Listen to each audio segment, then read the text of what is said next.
আমার নিচে ব্যথা করছে, একটু দেখো না প্লিজ। তোমার নিচে মানে?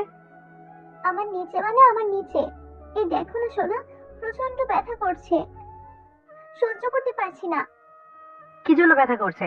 ডক্টর ডাকবো? আরে আমি কি জানি কেন ব্যথা করছে? তুমি জানো, কি করছো না করছো আল্লাহ জানে। এখন সেই কারণে ব্যথা করছে। আমি আবার কি করলাম? কিছু হইলেই সব দোষ আমার হয়ে যায়। এখন ওয়েট করো, তুমি ডক্টরকে কল করছি। তানভীর পকেট থেকে ফোনটা বের করতেই নীলা ছু মেরে তানভীরের থেকে ফোনটা কেড়ে নিল। তানভীর একটু অবাক হয়ে নীলাকে উদ্দেশ্য করে বলল, এটা কি হলো? তুমি ফোনটা নিয়ে নিলে কেন? এখন ডক্টরকে কল না করলে ব্যথা কমবে কিভাবে? আরে ডক্টরকে ডাকতে যাচ্ছে কেন? আমার কি কোনো লজ্জা নেই ডাক্তারের সামনে? ছি ছি ছি, কি একটা বাজে কথা, আল্লাহ। আরে তুমি কি সব বলছো? ডক্টরকে দেখাতে সমস্যা কি? এটা তো মহিলা ডক্টর, তাই না? উনি চিকিৎসা না করলে তুমি ঠিক হবে কি করে? তুমি আছো না, তুমি ঠিক করে দাও। আমি কি ডক্টর নাকি যে আমি ঠিক করে দিতে পারবো? হ্যাঁ, যে কষ্ট দিয়েছে তার দায়িত্ব কষ্টটা লাঘব করা। তো তুমি ঠিক করবে, মানে তুমি ঠিক করবে। আমি কোনো ডাক্তারের কাছে যেতে পারবো না, মানে পারবো না। এটা কেমন কথা? আচ্ছা দেখি চেষ্টা করে ঠিক করা যায় কিনা। জি আসো, আমি শুয়ে পড়েছি। নীলা কথাটা শেষ করতেই বিছানায় গা এলিয়ে শুয়ে পড়ল। তানভীর নীলার দিকে অবাক দৃষ্টিতে তাকিয়ে আছে। আসলে তানভীর মনে মনে এটা আজ করতে পারছে, নীলার আসলে কোনো ব্যথা নেই, সে শুধু শুধু এমন বায়না করছে।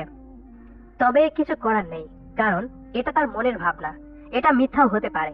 কিন্তু নীলাকে দেখে মনে হচ্ছে না তার কোনো কষ্ট হচ্ছে। তানভীর দাঁড়িয়ে দাঁড়িয়ে নীলাকে নিয়ে বিভিন্ন চিন্তা করছে। নীলা তানভীরকে থ মেরে দাঁড়িয়ে থাকতে দেখে তানভীরকে উদ্দেশ্য করে বলল, কি গো, ওখানে দাঁড়িয়ে থাকবে? এখানে কি আসবে না? ব্যথাটা মনে হচ্ছে বেড়ে গেছে গো। নীলার কণ্ঠে তানভীরের ঘোর কাটল। তানভীর নীলাকে উদ্দেশ্য করে বলল, হ্যাঁ আসছি। তানভীর কথাটা বলতেই নীলা পাশে বিছানায় বসে পড়ল। তানভীর নীলার দিকে তাকাতেই নীলা তানভীরের চোখের উপর থেকে নিজের দৃষ্টি নামিয়ে নিল। তানভীর মুচকি হাসি দিয়ে নীলার আঁচলটা পেটের উপর থেকে সরিয়ে দিল। আঁচল সরিয়ে দিতে গিয়ে তানভীরের হাতের স্পর্শ নীলার নাভিতে লাগলো। হাতের স্পর্শ পেতেই নীলার পুরো শরীর মুচড়ে উঠল। নীলা প্রবল আবেশে নিজের মুখ থেকে বের করলো মৃদু চিৎকার। তানভীর আস্তে করে নীলার পেটের ওপর হাত রাখতেই নীলা ফিসফিস করে বলে উঠল, আরে কোথায় হাত দিচ্ছ? আমার ব্যথা করছে কোমরে, পেটে না। সারাদিন শুধু দুষ্টুমি করার ইচ্ছা থাকে তাই না, ফাজিল একটা। নীলার কথায় কিছুটা অবাক হয়ে তানভীর বলল, তুমি না বললে নিচে? হ্যাঁ নিচেই তো, মানে কোমরের একটু নিচে। নীলার দুষ্টু হাসি দেখে তানভীরের বুঝতে আর বাকি রইল না যে নীলা একটা বাহানা করেছে। আসলে তার আদর চাই এখন, তবে মুখ ফুটে সেটা বলবে না, তার ব্যথার অজুহাত দেখাচ্ছে। তানভীর আলতো করে নীলার কোমর ধরে নীলাকে ঘুরিয়ে নিল। তারপর নীলার কোমরের উপর হাত রাখলো। নীলা পরম আবেশে তানভীরের হাত ধরে ফেলল। তানভীর নীলার কম্পনে নিজের মধ্যে একটা ব্যাকুলতা অনুভব করলো। নিজের স্ত্রীর প্রতি তানভীর সর্বদা দুর্বল। তানভীর তার কোমল হাতে নীলার কোমরে হাত বুলিয়ে দিচ্ছে। নীলা নিজের ঠোঁট কামড়ে ধরে আছে। তানভীরের স্পর্শে সে প্রচন্ড সুখ অনুভব করছে। কিছু সময় তানভীর নীলার কোমরে হাত বুলিয়ে দিয়ে হঠাৎ করে নীলার কোমরে হাত বুলিয়ে দেওয়া অফ করে দিল। তানভীর থেমে যেতেই নীলা বেশ অবাক হয়ে বলে উঠল, কি গো, থামলে কেন? ভালোই তো লাগছে, হাত বুলিয়ে দাও। নীলার কথা শেষ হতেই তানভীর নিজের গোলাপি রঙের ঠোঁট জোড়া নীলার কোমরে ছুঁয়ে দিল। তানভীরের ঠোঁটের স্পর্শ পেতেই নীলা মুচড়ে উঠল। ভীষণ রকম কেঁপে উঠল নীলা। তানভীর নীলার কম্পনে কম্পিত হলো। তানভীর নীলার কোমরে গভীর চুমু খেল। নীলা নিজেকে আর নিজের মধ্যে রাখতে পারল না।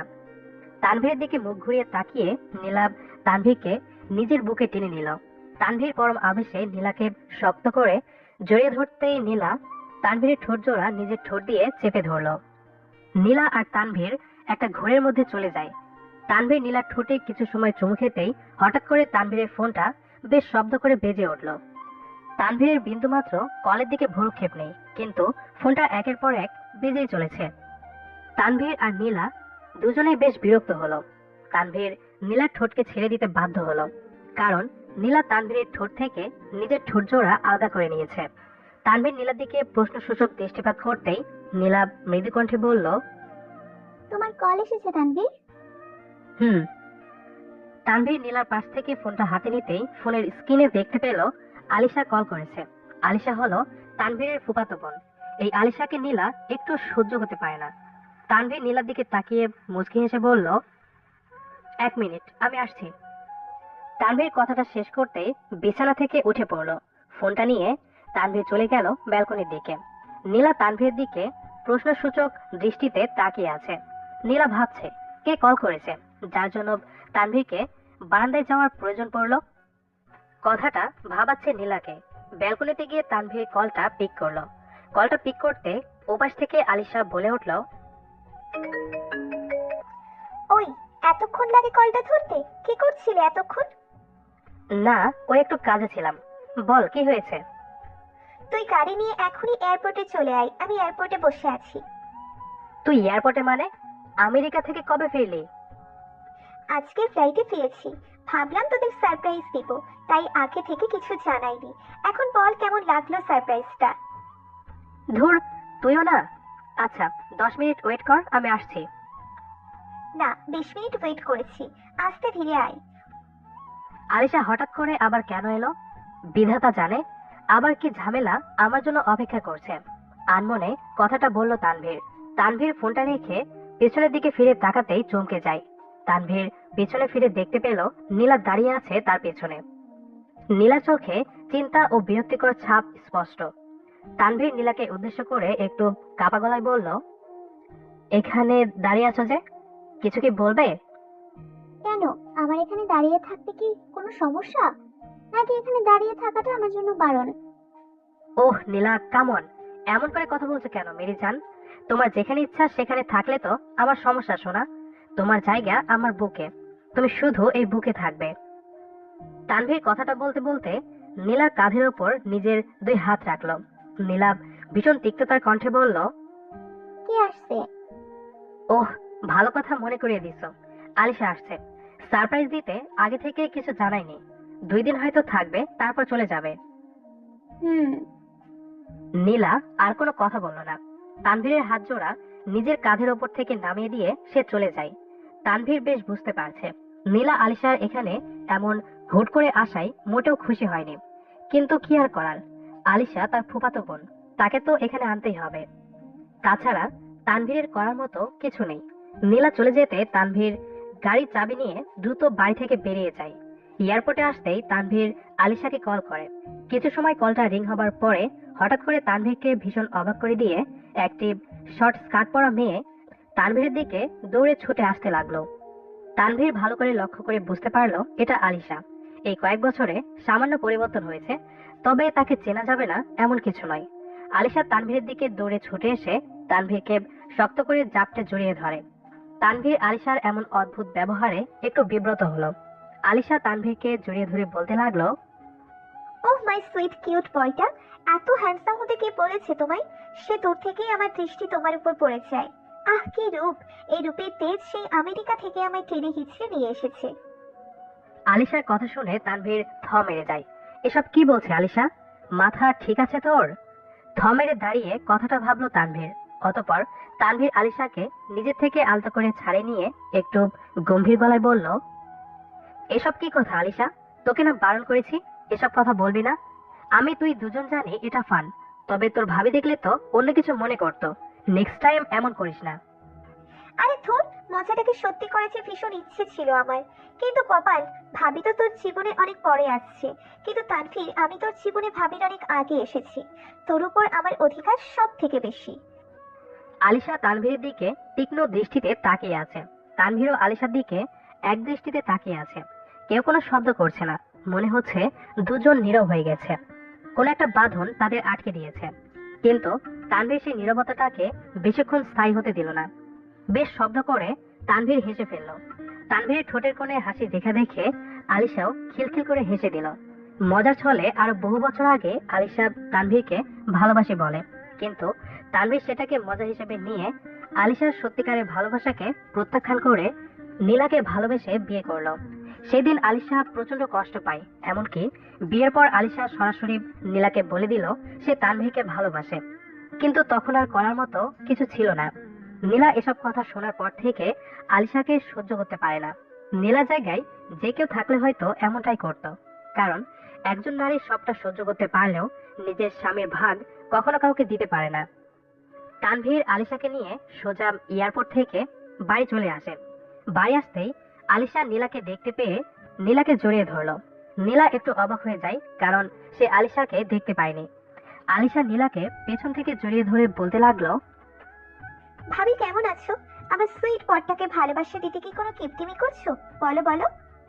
নীলা কিছুটা বিরক্ত বোধ করে আলিশার হাতটা নিজের শরীর থেকে সরিয়ে দিয়ে ঠোঁটের কোণে মিথ্যে হাসি আনার চেষ্টা করলো। আরে আলিশা, তুমি কখন এলে? আগে বলবে না? এমন সারপ্রাইজ তো দেয়। সারপ্রাইজ দেওয়াটাই তো আমার কাজ। এখন একটু চা করে নিয়ে এসো তো ভাবি। আমি তোমার বরকে একটু নিয়ে গেলাম, কেমন?